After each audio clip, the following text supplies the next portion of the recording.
আসসালামু আলাইকুম রহমতুল্লাহি ওবরাকাতু।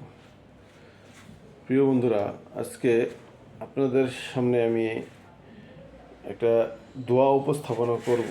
এই দোয়াটা হয়তো অনেকে জানি বা অনেকে জানি না, বা অনেকে জানার পরেও এটার অর্থটা বুঝি না।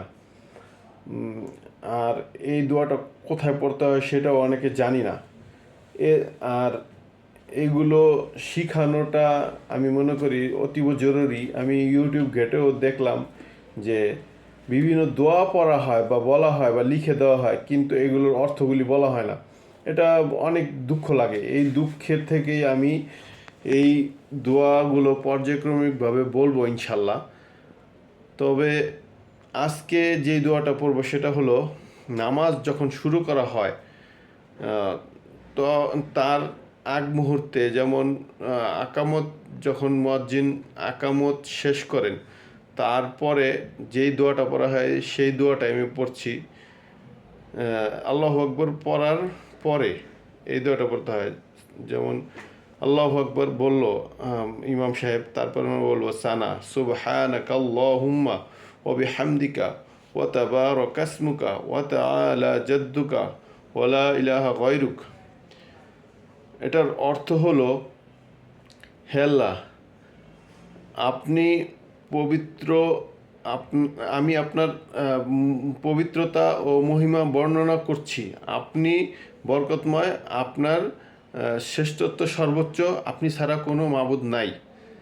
আমরা যখন নামাজ পড়ব, হয়তো অনেকে জানি বা জানি না, যারা মাদ্রাসায় পড়াশোনা করেছেন তারা হয়তো এই নিয়মটা জানেন, কিন্তু যারা মাদ্রাসায় পড়াশোনা করেননি বা জীবনে হয়তো ছোটোকাল থেকে এই দোয়াগুলো শেখা হয়নি, এটা হয়তো আমাদের সিস্টেমেটিক্যালি হয়তো অনেকেই সমস্যার কারণে শিখতে পারেননি বা পরিবেশ পরিস্থিতির কারণে শিখতে পারিনি।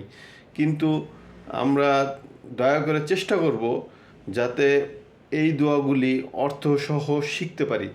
তাহলে কি হবে যে যে কোনো দোয়া বলেন, সূরা বলেন, অর্থসহ শিখতে পারলে, আর নামাজের মাঝে এই কথাগুলো অর্থসহ বলতে পারার যে একটা মজা, এটা কিন্তু অনেকেই জানি না। আর যেমন আমি আল্লাহ তাআলার কাছে একটা আরবি বলছি, কিন্তু এটার অর্থ আমি জানি না, তখন কিন্তু আমার ভিতরে এটার তাসিরটা পয়দা হবে না, বা এটার অনুধাবন করতে পারবো না যে আল্লাহ তাআলার কাছে আমি কি বলছি। তো সানাটা যখন পড়া হয় বা পড়বো, তখন কিন্তু আমরা এটা বুঝতে পারবো যে না, এটা আমি কি বলছি, যে এটার অর্থটা কি। আর আমি আল্লাহর বরত্ব ঘোষণা করছি, এটা কিন্তু অনেক আমার মনকেও অনেকটা প্রফুল্লিত করবে ইনশাল্লাহ। আল্লাহ তাআলা তৌফিক দান করেন, আমিন।